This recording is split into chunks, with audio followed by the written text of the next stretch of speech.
you are at a pivotal point in your career where you're looking to make a switch to, God forbid, like product management or something. So 10, 15 lakhs? What?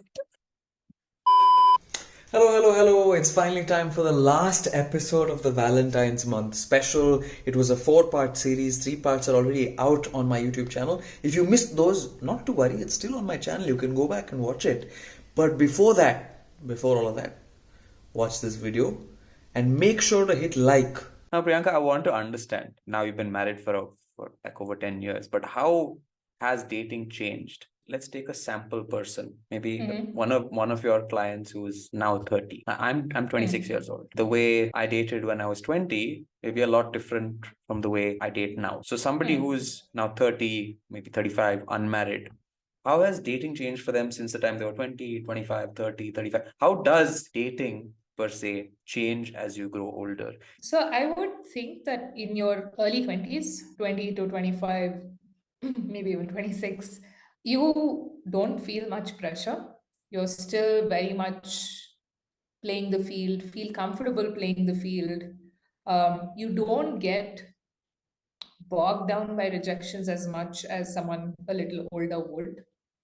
Rejections still hurt, by the way, right? People are a lot more casual, they're a lot more experimental. So if someone in that age group is very serious and looking to settle down, they may probably have a tough time because the market is very different from them. Let's say when you come to your later part of the 20s, you start to slowly realize that some friends are beginning to settle down, beginning to be in relationships that are sort of inching towards marriage, Long term. etc. Yeah, some sort of long-term relationship.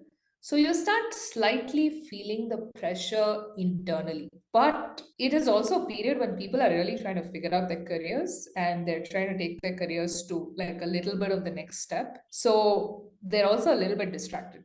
That pressure doesn't bog them down as much. Even though that pressure is just kicked in, it doesn't bog them down. As you get closer to 30, like literally, you've turned 29, that year of the 30th year It's is the when worst you're year, I think. really yeah, it's a year of a lot of conflict, right? If everything is going well in your life, you're dating and you feel like you're really sort of having a good time and you're happy, you probably don't worry too much about finding the right person or settling down with the right person, as long as you're having a good time, things are under control career wise, etc. But by any chance you are at a pivotal point in your career where you're looking to make a switch to, God forbid, like product management or something. So Calling a spade a spade might hurt a lot of people watching. that's when you want to get into like some sort of a slightly tangential field to where you are, right? You may consider doing some sort of a course in education, like Exec masters MBA. or like something, right?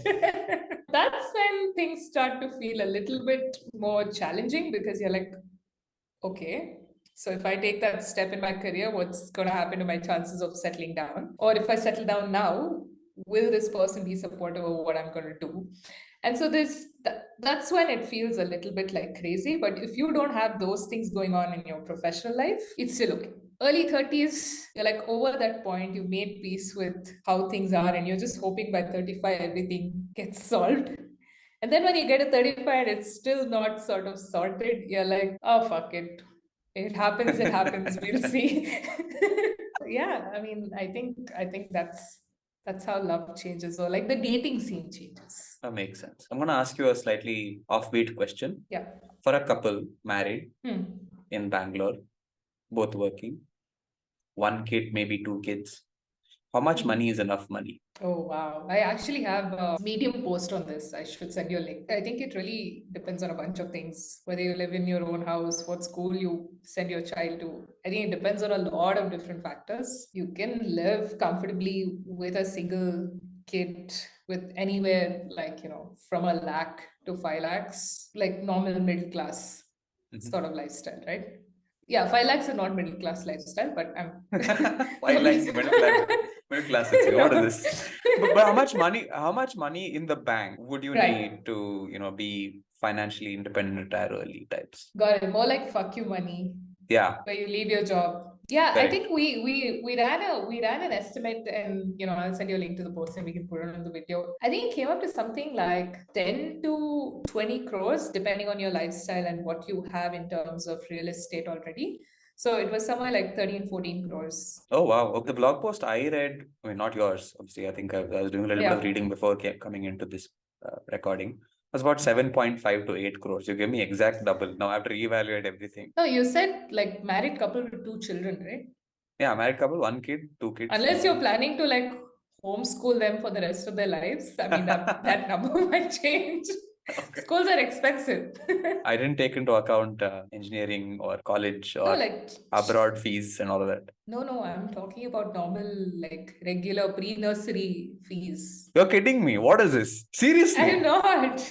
Yeah, I mean, a lot of people send their kids to like IB schools and things like that in Bangalore, What is IB right? school Especially fees per year?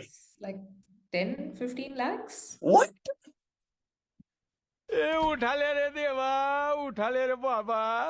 I don't really want to discourage our listeners from getting married and having children, but just 10, 15 lakhs a year. yes.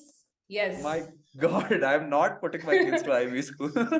Yeah, my child doesn't go to an IB school, but I'm just saying, yeah. So Yeah. it really depends on your lifestyle and how you live. So that number, yeah, could be 7.5 Between crores. 10 and 20 crores. Yeah, I would think.